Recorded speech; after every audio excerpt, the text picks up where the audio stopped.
కాదు మార్క్స్ రావడం వల్ల ఇది విచ్చలవిడిగా మార్క్స్ వచ్చినందువల్ల Amazon, Best Price, Flipkart, Blinkit, Zepto, Amazon, DMart, Walmart, ఇలా మెట్రో ఇలాంటివన్నీ రావడం వల్ల వ్యాపారాలు దెబ్బతిన్నాయి. ఈ వ్యాపారాలు దెబ్బతినడం వల్ల కనీసం బతుకు తెరువు ఇబ్బంది వచ్చింది. కిరాణా రంగం పూర్తిగా పడిపోయింది. ఒకప్పుడు మూల మీద కిరాణా కొట్టు ఉండేది అనేవాళ్ళు. ఇది వీధి చివరుండే కిరాణా కొట్టుకెళ్లి ఉప్పు తెచ్చుకుందాం, పప్పు తెచ్చుకుందాం అనుకునేవాళ్ళం. ఈ రోజు ఆ కిరాణా కొట్లు మాయమైపోయే పరిస్థితి వచ్చింది. ఈ వ్యవస్థ కారణం ప్రపంచీకరణ విధానాలు, నూతన ఆర్థిక విధానాలు అమలైన దగ్గర నుంచి ఈ వ్యవస్థ ఈ విధంగా దాపురించింది.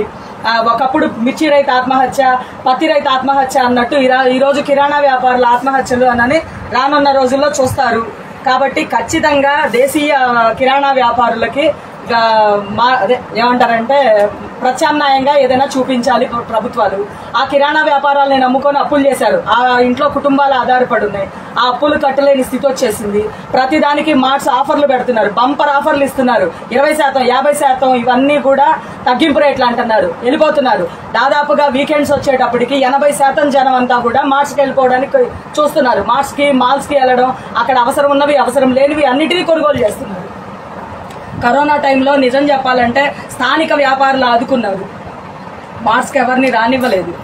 వీటన్నిటినీ ప్రభుత్వాలు దృష్టిలో పెట్టుకుని మా అందరికీ ప్రత్యామ్నాయంగా కిరాణా వ్యాపార రంగం దెబ్బతినకుండా కాపాడండి, ప్రత్యామ్నాయ వ్యాపారం చూపించండి, లేదా మార్ట్స్ లో వీటిని విలీనం చేసి ఏవైతే కిరాణా వ్యాపారాలు ఉన్నాయో ఆ వ్యాపార యజమానులకి ప్రత్యామ్నాయంగా మార్ట్స్ లో కనీసం ఉద్యోగాలు ఏయోటి ఇప్పించండి, అప్పులకు దారి చూపించండి.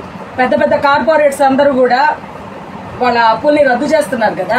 వాళ్ళందరూ అప్పులు రైట్ ఆఫ్ పేరుతోటి నిర్మలా సీతారామన్ గారు అప్పులు రద్దు చేస్తున్నప్పుడు మరి చిన్న చిన్న కిరాణా వ్యాపారాల్లో ఏమైపోయారు? వాళ్ళు అటు మధ్యతరగతి బ్రతుకులు బ్రతుకుతున్నారు. ఇటు కిందకి దిగలేక పైకి ఎగబారలేక వాళ్ళ కుటుంబాల్లో ఆకలి, దరిద్రం, పీడన ఇవన్నీ కూడా వెంటాడుతున్నాయి. వీటన్నిటిని ఖచ్చితంగా కూడా ప్రభుత్వం స్వీకరించాలి, అప్పులని పరిశీలించాలి. వీటికి ఏం చేస్తున్నారు పూరి